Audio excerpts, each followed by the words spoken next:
Welcome to Big Faces Worldwide, where we talking nothing but this boxing. If you're new here, I want you to be here as we stay knee deep into this boxing conversation, man.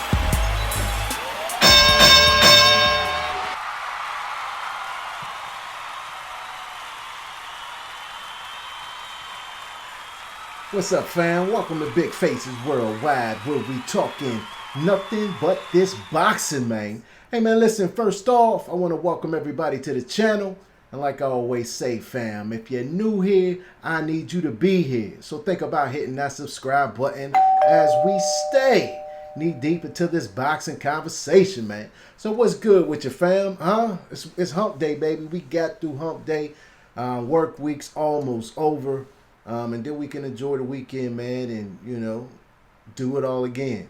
You know what I'm saying? But we got some good topics today, man. Top Rank put on the card last night. Headlining was Josh Greer going against, what's his name? Palani. I'm not too familiar with his opponent. He's from the Philippines. Grew up in General Santos.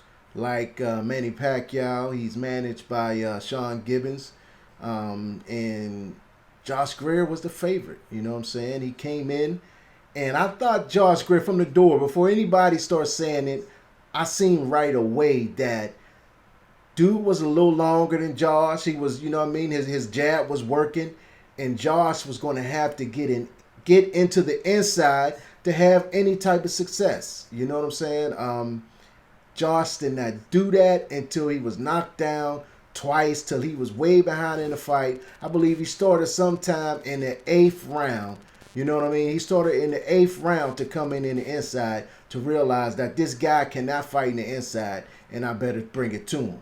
You know, if he would have started that earlier, maybe he would have had better success.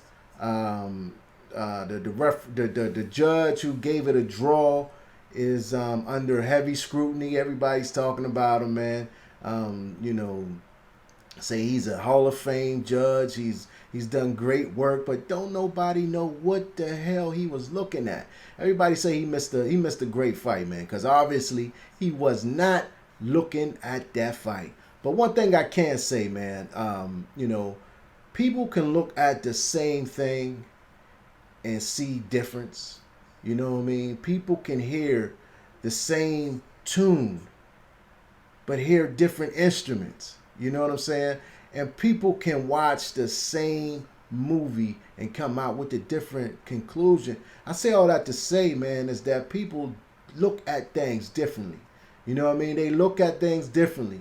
And he may have thought that you know, Greer was doing enough to win. He may have subconsciously been rooting for Greer, so he was more keened in on what Josh Greer was doing.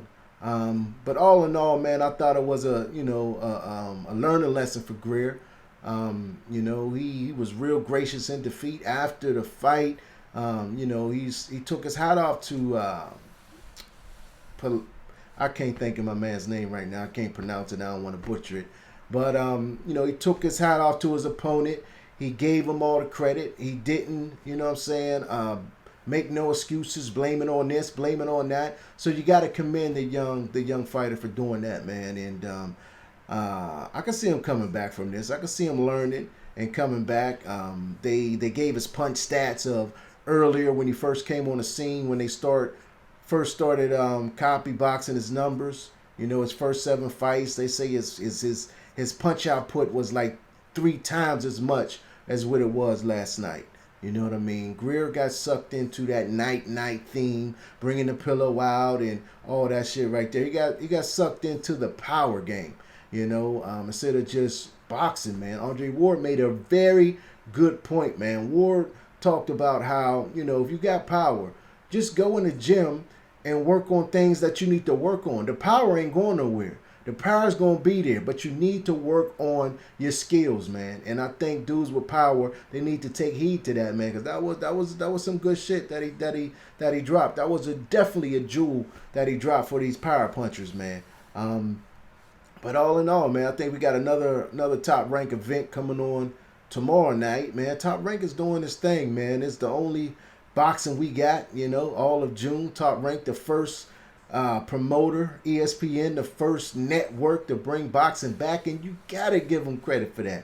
You know what I'm saying? You gotta give them credit for that, man. I take my hats off to him. You know, I see Eddie Hearn on social media.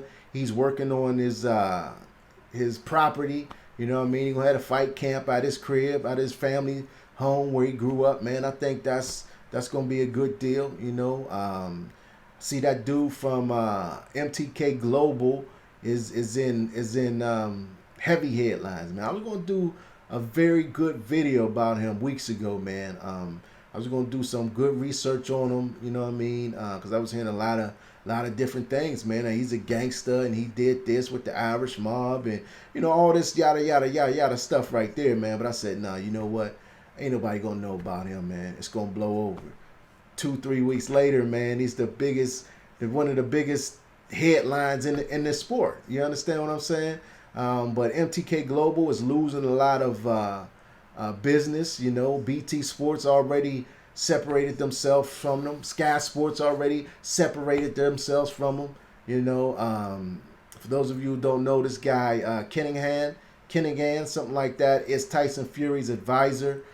He is also, I do believe, the owner of MTK Global, which is a management company, but who is known for getting deals done, man. I heard that he's doing a lot of very good things in the sport of boxing. I heard that he's very influential in the sport of boxing, man. Bob Arum even praised him. Now, you know, if Hot Shot Big Bobby is going to praise you, man, then you must be doing something right, man. But, you know, we'll see what unfolds from this, man. They say this guy gets deals done, and he wants to bring the Fury Joshua fight to the Middle East. You know, they're talking about Bahrain, however you want to say it, or you know, some other place in the Middle East.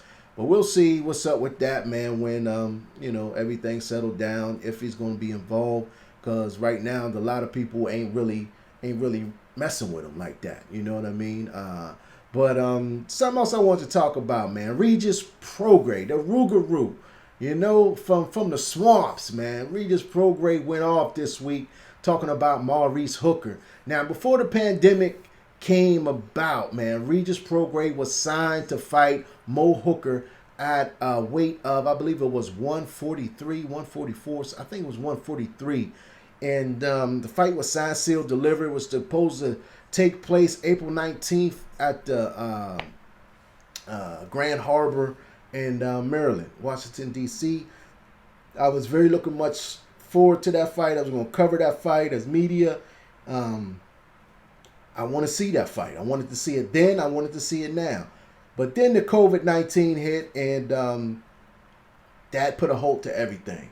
So now that fights are coming back. Eddie Hearn and Matchroom Boxing, they wanted that to be their first fight to break out with, was the Regis Prograis Maurice Hooker. You know, Maurice Hooker's team, his trainer, Bo Mack, he came out and said that, you know, Maurice Hooker's not fighting at that weight. He's a full-fledged welterweight. You know what I'm saying? And Regis Prograis just went ballistic. I think that, you know, he definitely got under Prograis' skin, and I'm not going to even attempt to speak on what Prograis said. I'm going to let you guys just listen, and you take it from there. Regis Prograis, people. Even heavier. So this shit don't make sense, bro. I really don't think you. I don't think you want to fight me. Your team know you don't want to fight me. I think you fucking scared of me. I'm not gonna lie. I really think you're scared of me. I think you on some bitch ass shit. You know what I'm saying? I just think you on some bitch pussy ass shit. Cause how you gonna pull this? It don't make no fucking sense. You had all the time in the world, and on top of that, just like I said earlier, you fucking make 7 figures to fight. How are you not professional enough to fucking stay in shape? I've been fucking in shape. I've been training this whole time. This whole corona time, I've been fucking training. I'm ready to make 140. So, I mean, it's just, like I said, man, it's just on some bitch-ass, puss-ass shit. I'm not going to 147. You gonna fuck around and miss a payday. You're not gonna get this opportunity for a while. So, you need to make the weight. If you don't fucking make the weight, then I don't know what to tell you, brother. But like I said, man, I think, and I know it's a lot of people gonna be watching this shit. A lot of people gonna be commenting, whatever. I said what I said. I'm not gonna back down from it. I think Hooker is fucking scared of me. I think his team is fucking scared of me. And that's, you know, that is what I remember. Even at the press conference, Bo Mack was saying he know his fighter, his capabilities of his fighter is better than mine and shit. Well, how the fuck you don't know the capability of your fighter, and he can't fucking make weight? You really know the capability of your fighter? Come on, man, that's some bitch ass shit. And you know who's gonna fight? Why you coming out? Why y'all coming out and saying this shit now? This shit don't make no fucking sense, bro. Like I said, I think the nigga scared of me. Y'all say what y'all want. I think it's on some pussy ass shit. You know what I'm saying? The nigga from Dallas full of some real ass niggas, and I know that for a fact. So y'all better get y'all mans. Make the nigga get in shape. Make him do what he gotta do. I don't know, but he need to get his shit together, because I still want to fight him. I'm not going to bend to his rules. Now, I know people going to say, just go to 147. No, I'm not going to 147. That's not in my goals right now. I bet at first, like I said, the fight was supposed to be at 140 for some type of belt. I want to be a world champion again at 140. They said, no, he can't make the weight again. That's what I'm saying. I'm going to keep saying this. I'm going to clarify what the fuck going on. He said that, no, he can't make the weight. It's going to take him a while to get to 140. All right, bam, we said, oh, that's cool. Let's do it at 143. All right, they agreed. Then coronavirus hit. Now the nigga even heavier. So, like I said, man, y'all get y'all fucking people. I know people in there. I got some people in there that I fuck with hard and heavy and shit like that, man. Y'all get y'all partner. Because I think the nigga scared of me. I think the nigga running. He said he can't make the weight. I think it's on some bullshit.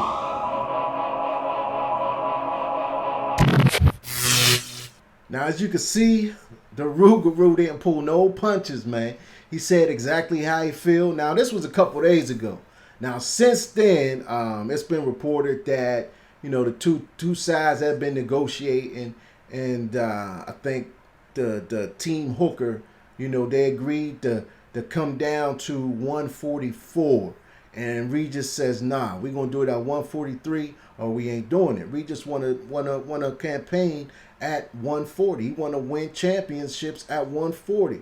You know what I'm saying? He got unfinished business at 140. Regis Prograis want that get back from Josh Taylor, man. That was a really good fight. One in which I thought the Rougarou was going to go in there and beat the brakes off of Josh Taylor, but I was not right. I was wrong, man. And Josh Taylor surprised a lot of people, including me. I became a fan of Josh Taylor. I thought Rougarou was going to be able to break him down in the later rounds, but instead, it seemed like Josh Taylor came on even more in the later rounds, man. The championship rounds, when everything counted, Josh Taylor showed up.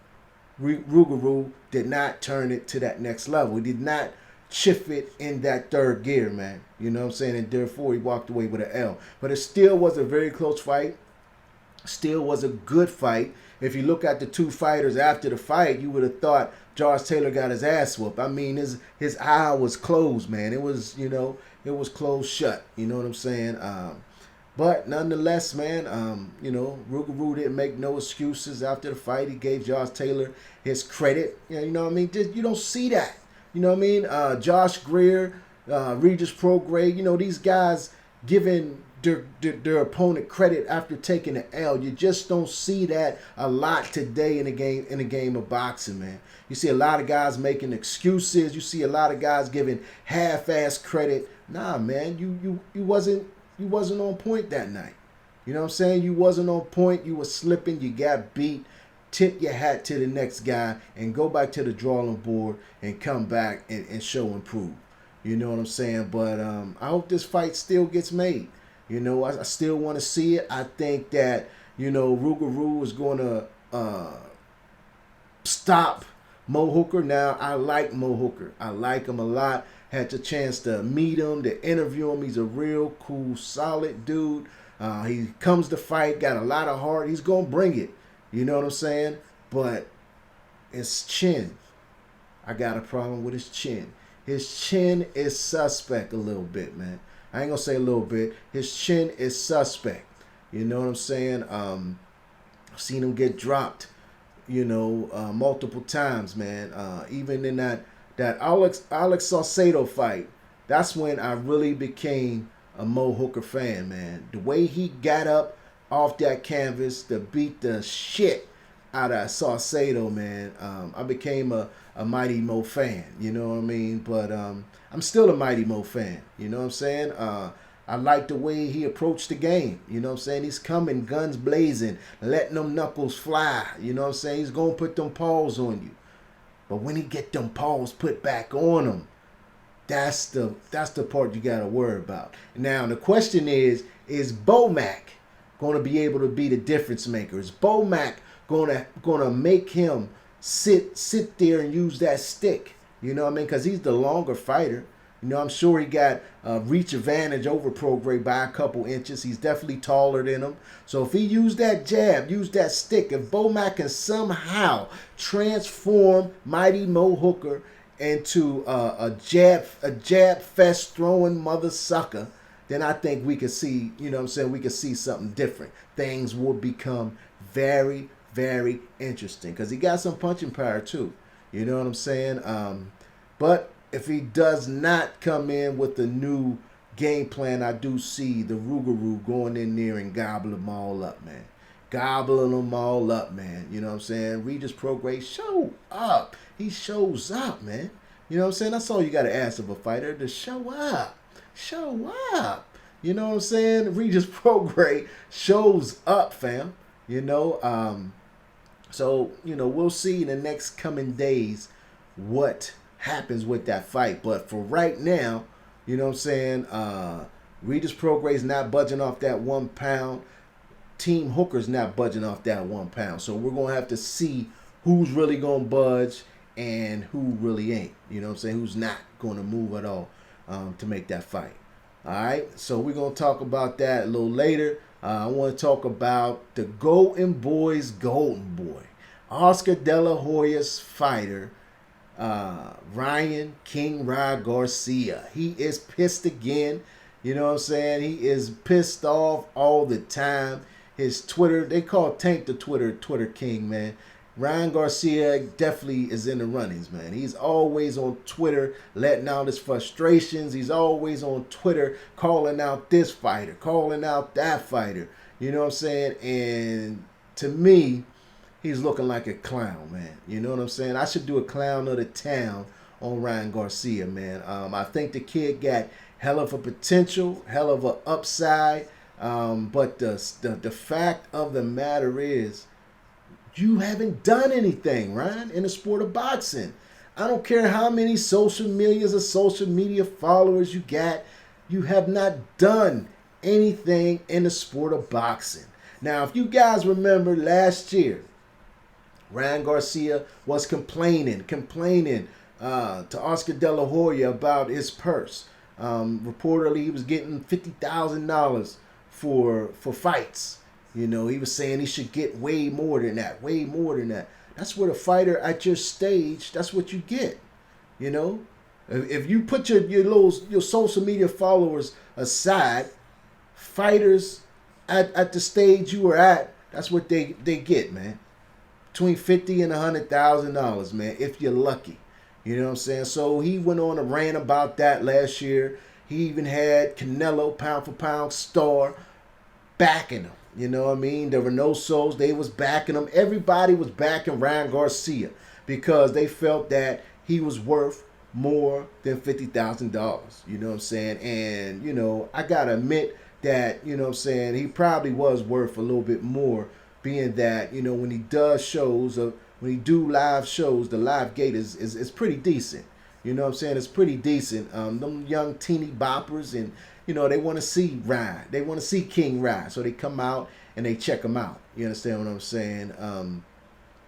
He signed that deal. Remember, it was the biggest deal for, what they call it? They call it the biggest deal for a young fighter at his stage ever. Some shit like that.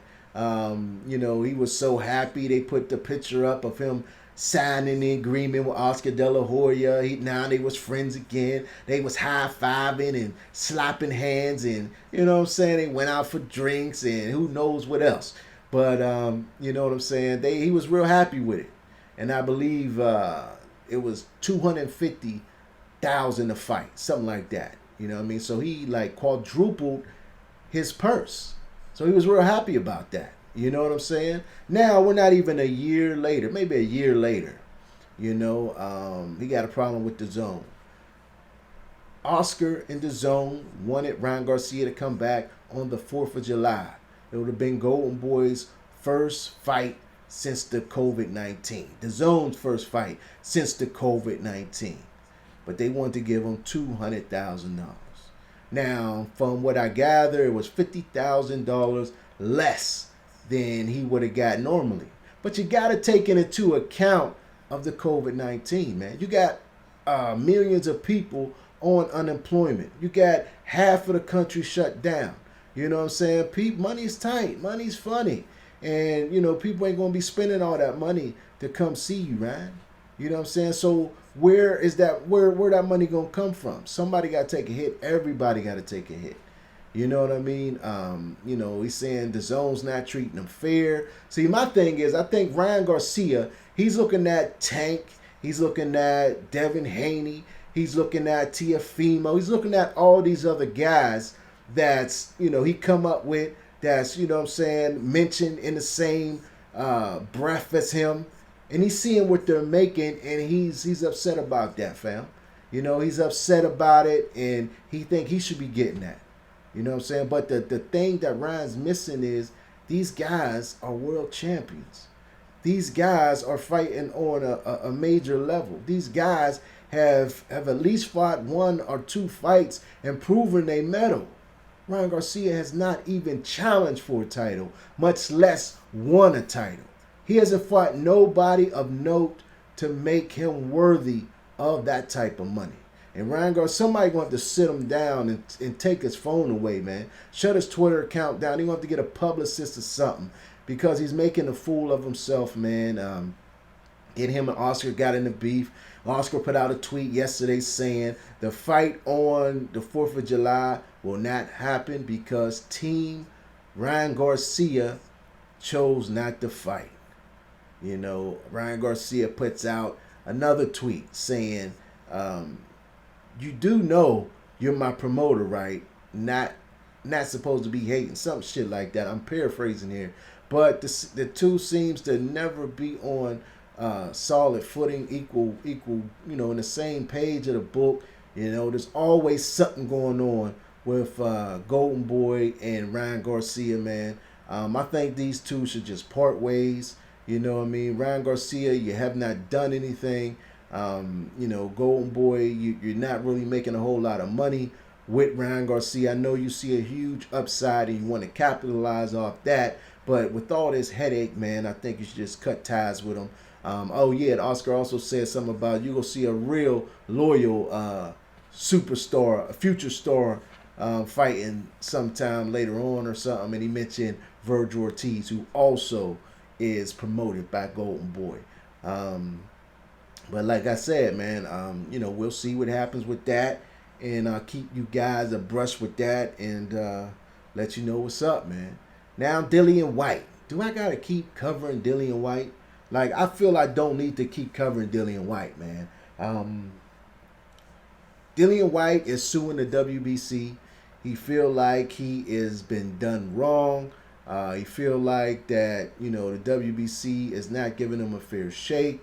You know, Dillian White beat Oscar Rivas maybe about a year ago, and he won the silver WBC silver title, and therefore became the mandatory. You know, he thinks that just because he was the #1 contender before that, he was the mandatory.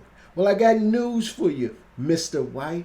Just because you're the #1 contender does not mean you are the mandatory challenger.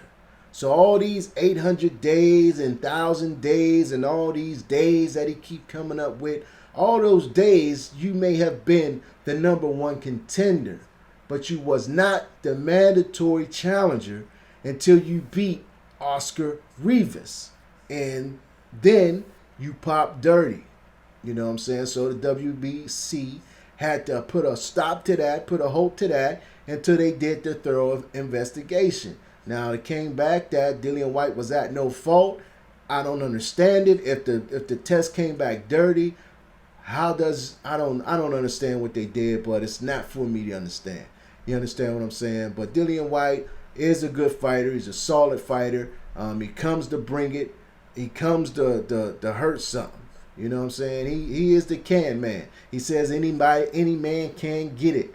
And I do believe Dillian White wants these fights. You know, there was opportunities in the past where Dillian White could have fought for the WBC. But I'm not going to get into that. You know what I mean? I'm sure we all know the history of, you know, Luis Ortiz and Deontay Wilder and the Dominic Brazil. And I'm not going to get into that in this video. But the news is Dillian White is suing the WBC. Mauricio Suleiman has came out and verified that via Sky Sports. So we'll see what comes of that. And we'll talk about that at another time. Now, Andre Ward, Timothy Bradley, both of these guys, man, they agree that Tyson Fury is making a big mistake by announcing that he's going to be fighting Anthony Joshua, even though they ain't really got nothing signed. Only thing they said is, yeah, I'll fight, you know, and everybody's making a big deal out of it. But they say that, you know, what Fury is actually doing is just dumping gasoline all on Wilder. You know what I'm saying? Talking about what? That's extra motivation.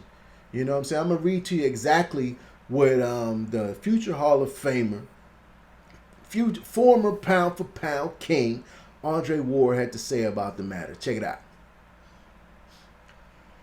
He says, hold on, let me get this out the way. He says, I was one of the ones that were clamoring for an undisputed champion, but I did not like the path Tyson Fury is taking. I am not a fan of giving an opponent, and that opponent right now is Deontay Wilder. Bulletin board material. This is a man, Deontay Wilder, who took his first loss, a humiliating loss, and he's dealing with his own pride being bruised. Ward goes on to say, he's a competitor. If you're Team Fury, you have to know and leave room for Deontay Wilder showing up at the best version of himself. I don't like adding motivation because even if Fury isn't overlooking him, that's how Team Wilder is going to interpret it. Now, you know, Tim Bradley was also on the broadcast. Tim Bradley had his own thoughts of the matter, and this is what Tim Bradley had to say. He said, I'm in consensus with Andre Ward on this one. I don't like Fury announcing his next two fights either, and I believe you got to focus on one fight at a time, and that's it. You can never count your eggs before they actually hatch. Both of these fighters, Fury and Wilder, are obligated to fight the fight already. Now that was the quote of Tim Desert Storm Bradley, and I gotta admit it, I got to agree with it rather. You know what I'm saying? Tyson Fury and Anthony Joshua, you know, they just looking past Wilder. Like Wilder ain't shit. Like Fury ain't gotta go in there and fight Wilder. You know, everybody just think that Tyson Fury is just going to go in there and blow Deontay Wilder away. Now, he may. You know what I'm saying? We won't know until tonight, but I don't think so. You know what I'm saying? Because I believe in my heart that the element of surprise is gone. When Tyson Fury said that he was going to come in there and knock Deontay Wilder out, Team Wilder and hardly anybody you could point at believed him. You know, they thought Fury would come in like he did the first time and like he always do and try to box, you know, move and do a lot of movement, a lot of feints and a lot of, you know, outside shit. But Fury was true to his word, man. And he stepped to Deontay Wilder and surprised Wilder, caught Wilder by surprise, caught him off guard, man. You know what I'm saying? And Wilder was bewildered. He did not have a plan B. His team did not have a plan B. And you got the result that you got.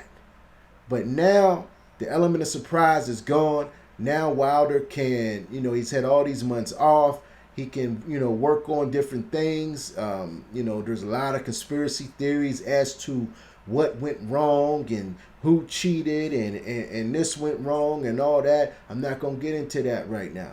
You know what I'm saying? I'm just talking about the subject of, Fury, overlooking Wilder. And I don't think he should do that. You know what I'm saying? I don't think he should do that at all. Wilder's still a live dog, man. Just before this fight, everybody was praising him. He was the baddest man on the planet, the hardest puncher in the world that the boxing world has ever seen.